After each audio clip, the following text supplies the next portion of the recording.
Back here in the Panther wrestling room as we talk with the head man, Doug Schwab, the Panthers' top 15 team finish in the nation, a national champion as well. What about this senior class that continued to build on what came before them and why it's good for the future, what they left? And the most impressive thing for me, and when I talk about Foster, I talk about Elber.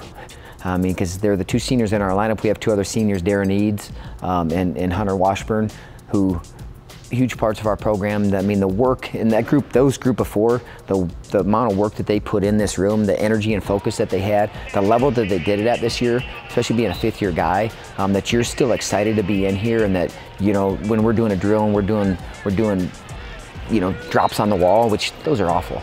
No one enjoys to do those, and those guys are doing them as hard, and the energy and focus of a first-year guy, man, then you're doing something right, or they're doing something right.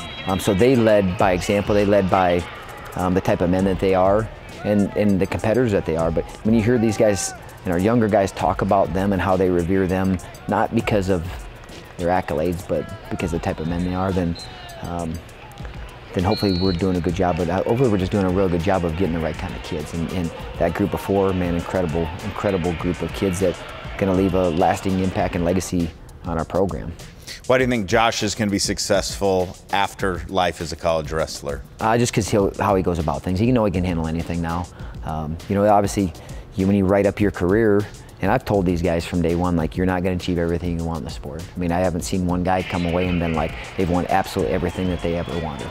It hasn't happened, so you got to be able to handle that and deal with it, and use it to be able to improve yourself, not just as obviously a competitor, because that comes to an end, but hopefully as a parent, as a coach, as a father, as a husband, any little thing you can take from this sport, because I think it mimics life so much and so well, and that's why, you know, it forges you and builds you as a man, and that's why I know Josh will be able to handle anything. We've had a lot of conversations. I'm incredibly proud of the faith, man. He's got a so incredibly strong faith, and I know that he knows this happened for a reason, and he'll use it to make himself and those around him better. Drew Foster, why are you excited to see what he does to build on this?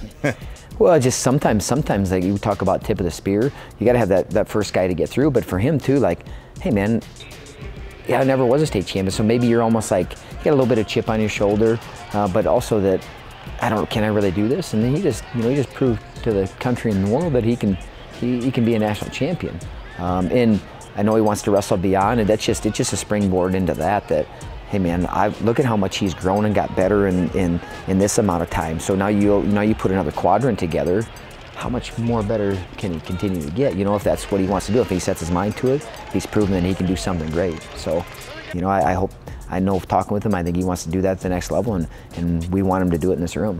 A great ambassador for the University of Northern Iowa. Here's the story on the national champion, Drew Foster.